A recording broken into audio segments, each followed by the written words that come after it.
Amis téléspectateurs de Afrique Télévision, bonsoir. Pour ce plateau de l'invité, nous avons donc l'honneur de recevoir Madame la Présidente du Conseil économique et social de la Guinée. Madame la Présidente, bonsoir. Bonsoir. Alors, vous venez de prendre part à une réunion importante à Cotonou.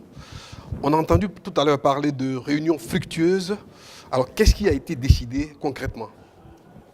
D'abord, il faut se féliciter de cette rencontre et se féliciter aussi de l'appui et de l'accompagnement du gouvernement béninois, en particulier le chef de l'État, à cette rencontre de l'AICESIS, c'est-à-dire l'Association des conseils économiques et sociaux et institutions similaires.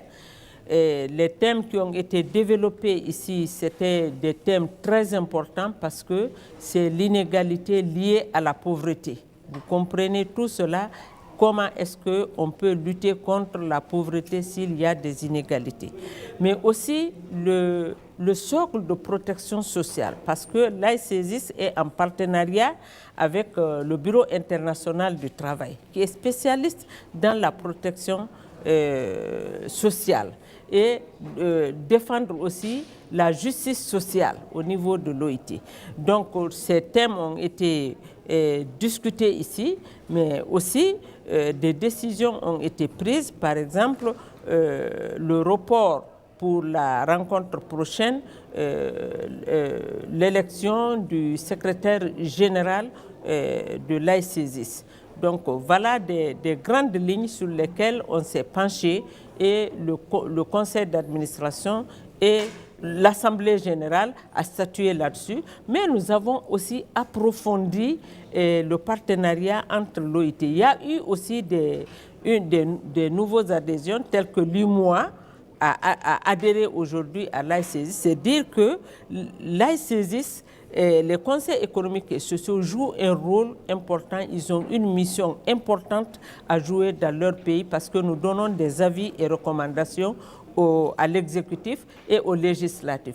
Mais au-delà de tout cela, on souhaiterait savoir quel est le rôle qu'on va jouer sur le terrain pour justement pour ces inégalités et lutter contre la pauvreté, et comment amener les États, aider les États à voir de plus près la protection sociale. Alors, quand on voit dans nos pays africains le niveau de pauvreté, l'inexistence pratiquement de structures de protection sociale, alors j'ai envie de dire, quelle expérience vous pouvez apporter? L'expérience qu'il faut apporter là, parce que il faut être d'abord sur le terrain, toucher du doigt parce que j'ai vu, j'ai entendu, j'ai senti, ce n'est pas la même chose. Donc il faut être homme du terrain, se rapprocher du peuple. Et parce que vous savez, au niveau des conseils économiques et sociaux, c'est les saisines et les autosaisines.